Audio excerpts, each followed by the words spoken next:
Vi ska nu titta på enkla andragradsekvationer.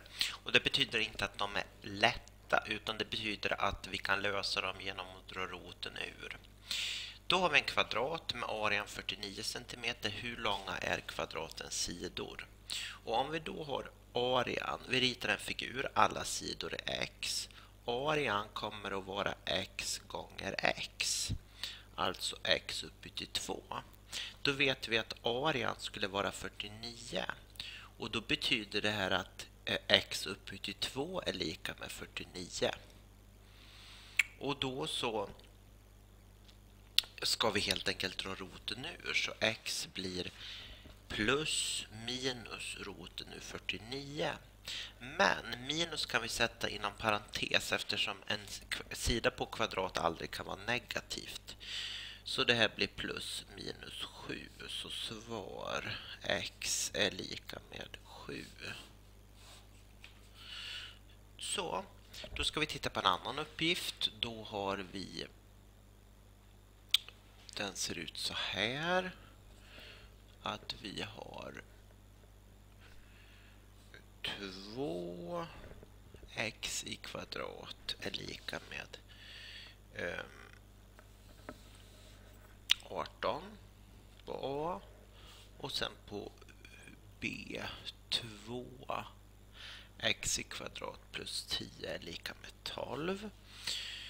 Och då, när vi löser den första, då ska vi dela båda led på 2. Så vi får x i kvadrat är 9. X är plus minus roten ur 9 och x är plus minus 3. Nu är det viktigt att komma ihåg att svara med båda de här lösningarna. För att nu hade vi ingen villkor som här att x skulle vara en sida, utan x kan vara vad som helst här. Så måste vi svara med att x1 är 3 och x2 är minus 3. Vi måste ha båda lösningarna. Den här då får vi...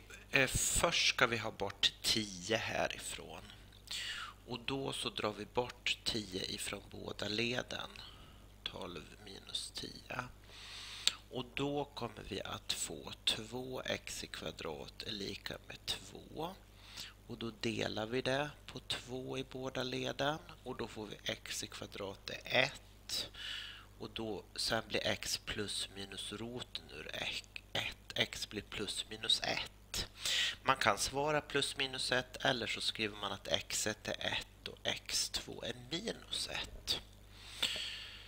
Så.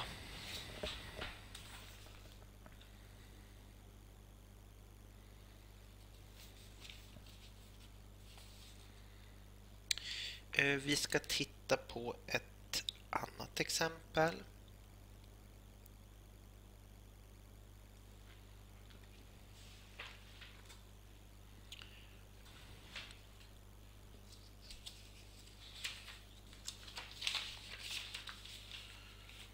Då ska vi se.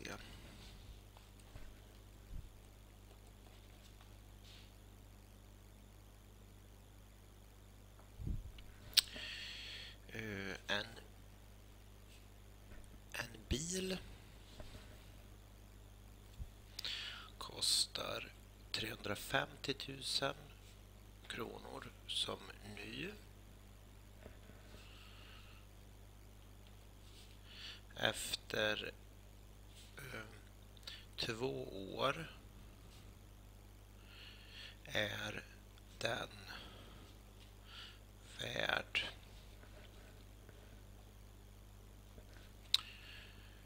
den värd 275 000 kronor. Beräkna den årliga procentuella minskningen.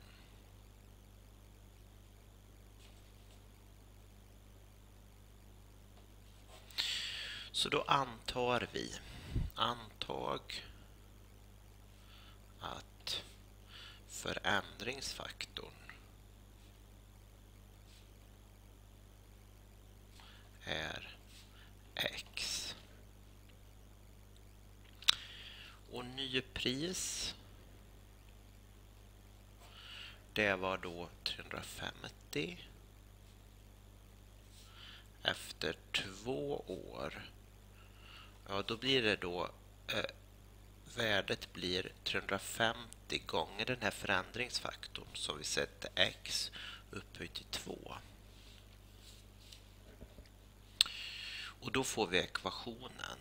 Vi får ekvationen 350 000 gånger x i kvadrat är 275 000.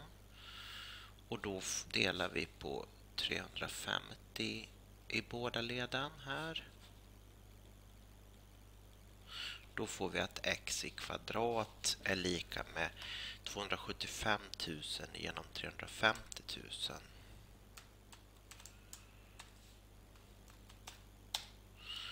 Då får vi ungefär 0,7857. Och sen ska vi dra roten ur. Nu måste det här vara positivt eftersom det är en minskning. Så x är då roten ur det här 0,7857. X blir ungefär. Minus kan jag sätta inom parentes. Då drar jag roten ur det här och då ska vi se.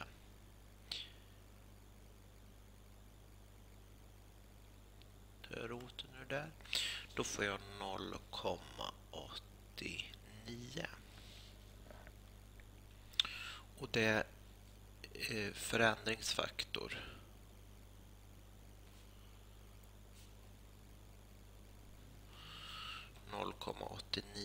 Det är alltså 89%, vilket ger att minskning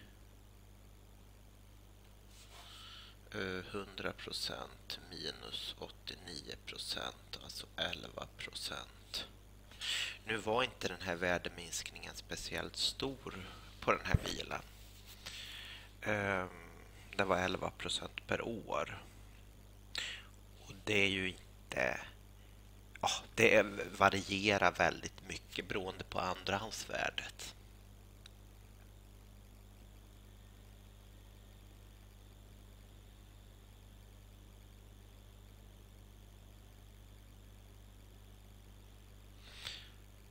Så. Jag tänkte att vi sätter punkt där. Så det viktigaste då som vi har kollat på idag, det är att har vi ekvationen x i kvadrat är lika med a. Där a då är 1, a är större eller lika med 0. Då är lösningen x är plus minus roten ur a. Som vi till exempel hade då i det första exemplet. Då tog vi roten ur 49 som var 7. Nästa gång ska vi titta på när vi har x upphöjt till ett annat tal i ekvationen. Till exempel x upphöjt till 3 är lika med 27. Men det här var allt för den här gången.